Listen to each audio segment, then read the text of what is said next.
Good evening and welcome to NTV Business. Let's get down to just that, business.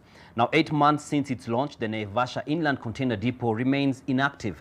The government now says the dry port, which sits on over 1,000 acres of land and has a capacity of loading 2 million tons of cargo annually, will kick off activity once the meter gauge railway linking the standard gauge railway to the old railway line is complete. Bridget Ngana keeps us on track with the developments.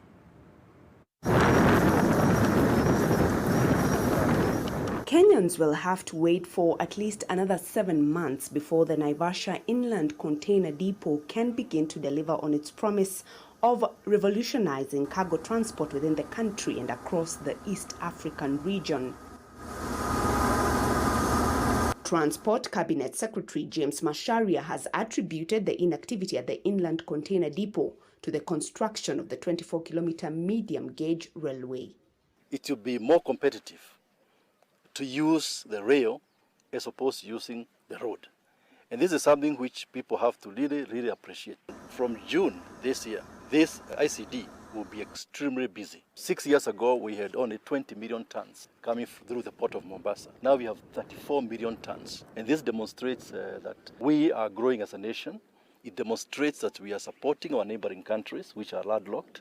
And this is what will bring development, not just in our country, but the entire region. The government maintains that the completion of the meter gauge railway slated for September this year will help taxpayers unlock the value for money sourced to finance the railway projects. Funding for the meter gauge railway estimated at 10 billion shillings and the rehabilitation of the existing Nakuru, Kisumu and Naivasha Malaba routes will be sourced internally. You've also been part of that criticism that says it's a railway to nowhere, it's a road to nowhere. But in 2 years, you've actually seen the transformation of this place. Last year, our exports increased by 31 billion shillings. Our imports reduced by nearly 300 billion shillings. So it does show that our economy is producing. Naysayers of the government policy to have all cargo transported by rail from Mombasa into the East African hinterland argue that the move will kill the economy of the Great North Road. But government officials say the revival of the railway line is akin to giving life to the dead pit stops along the old railway. Mizigo ya wananchi toka Mombasa hadi Malaba itachukua siku 2. Mambo haya ya infrastructure inasaidia si mambo ya uchumi na biashara,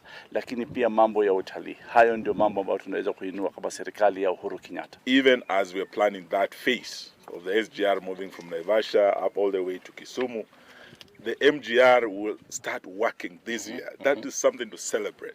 So in the next 6 months or so, this medium gauge railway from Longonot to Naivasha is expected to be complete. And this will, in a sense, revive the ICD. And this is also expected to see a pickup of goods from here towards other parts of the East African region. Bridget Ngana, NTV, Nakuru.